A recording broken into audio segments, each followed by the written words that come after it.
Magandang hapon mga kabay. So meron po akong estimate dito. Bali approved estimate na rin ito mga kabay. Hindi ko na po pinakita nung binaklas ko. So ang papalitan lang po natin ay ito, yung kanyang brush holder. Kasi yung carbon brush niya mga kabay, ayan po, nagkabasag-basag. Yan. Tapos nalusaw din po yung kanyang brush holder. Ito po. So meron ho tayong pamalit niyan mga kabay. Ayan. Yan. Isang buo na po siya mga kabay, yung brush holder, kasama na po yung carbon brush na 4 na piraso. Ayan. So ang model pala nito mga kabay ay DCS 393. Ayan. 6 in 1/2 cordless circular saw. Battery operated ito mga kabay. Hindi siya decord. So ang papalitan lang natin yung brush holder.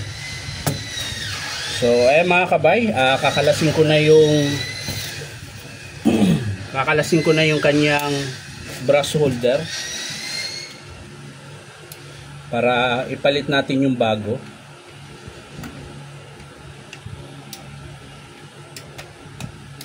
Tingnan natin kung magbago yung andar, kasi kanina mabagal mabagal yung ikot niya. So tingnan natin kung bibilis kapag bago na yung kanyang carbon brush.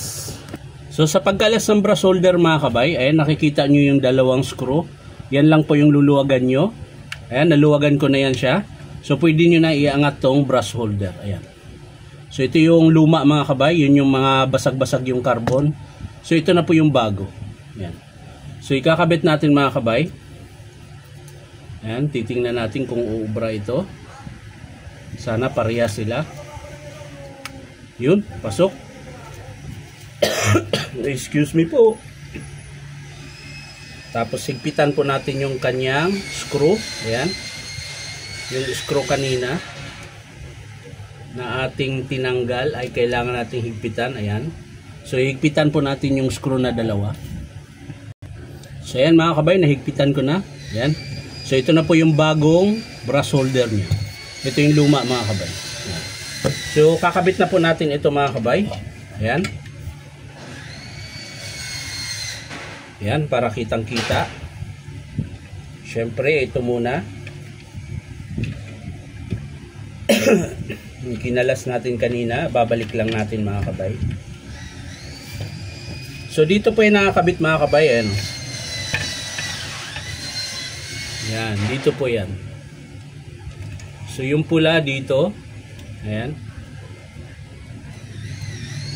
Tapos yung black dito sa kabila. Ayan, dalawang wire lang naman yung mga kabay.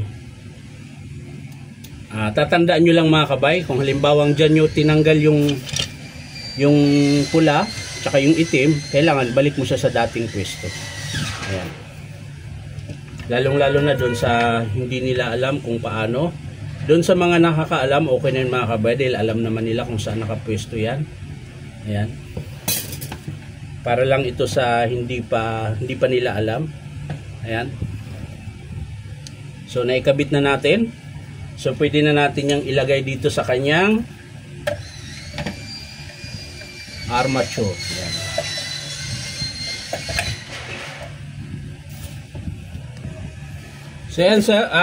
So yan mga kabay, lalapat ko na yung kanyang tawag na to.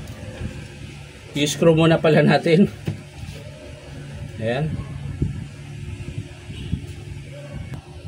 So ayan mga kabay, na-screwan ko na siya. So pwede natin ilagay yung takip niya. Ayan. Ilalapat lang natin mga kabay. Ayan. Tapos ihigpitan natin yung kanyang tornilyo. So ano ba yung tornilyo niya? Alam mga kabay, hanapin ko lang yung screw niya. So ayan mga kabay, nakakabit na po. So ito na po isusunod natin. Yan, tapos hihigpitan lang po natin yung screw. Yan. So ayan mga kabay, nahigpitan na po natin. So ang kulang na lang yung lock. Ayan, yun dito. lalagay natin yung kanyang baliktad. Tama pala. Ayan, tapos yung bakal, ito po yun. Yun yung nag-a-adjust sa ano niya mga kabay, base. Ayan, baka may washer to. Hindi, doon yun. Washer pala mga kabay. Kalimutan. Ayan. Washer muna.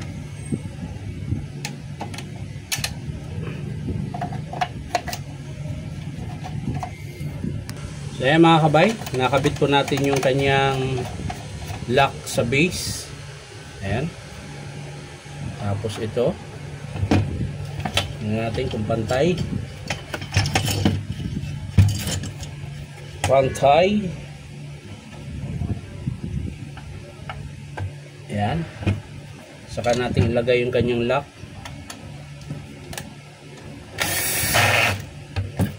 So testing natin. Yun.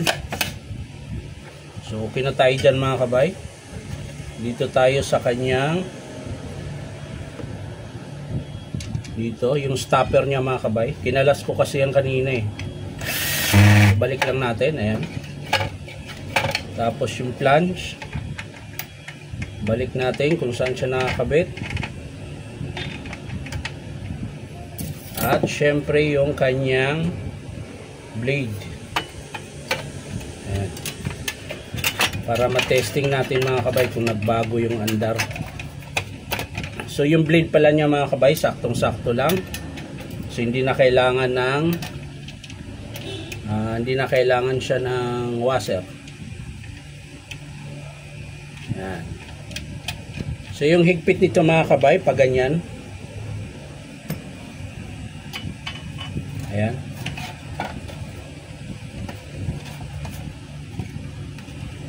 Okay.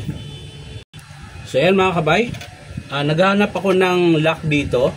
So wala pala siya mga kabay. So dito ko lang siya nilagay yung screw. Ayan.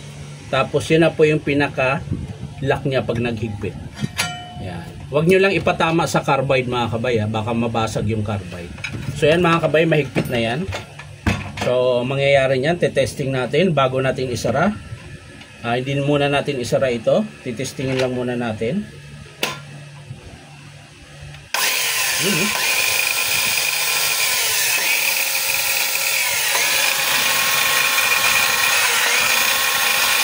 So lumakas siya mga kabay. Hindi katulad nung kanina na yung carbon niya dati mabagal siya. Ngayon malakas siya. Yun.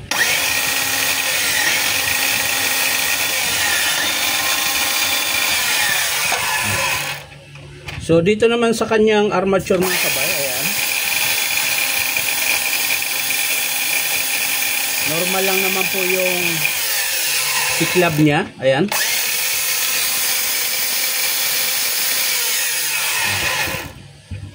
So yan lang mga kabay, maraming salamat sa panonood at pa-like and share na rin po. At syempre po, baka naman pwede makahingi sa inyo na isang subscribe dito po sa aking YouTube account na Inom Tabay.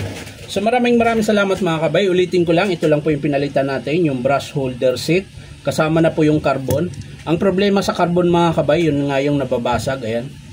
Kaya hindi maitulak ng spring ng mabuti.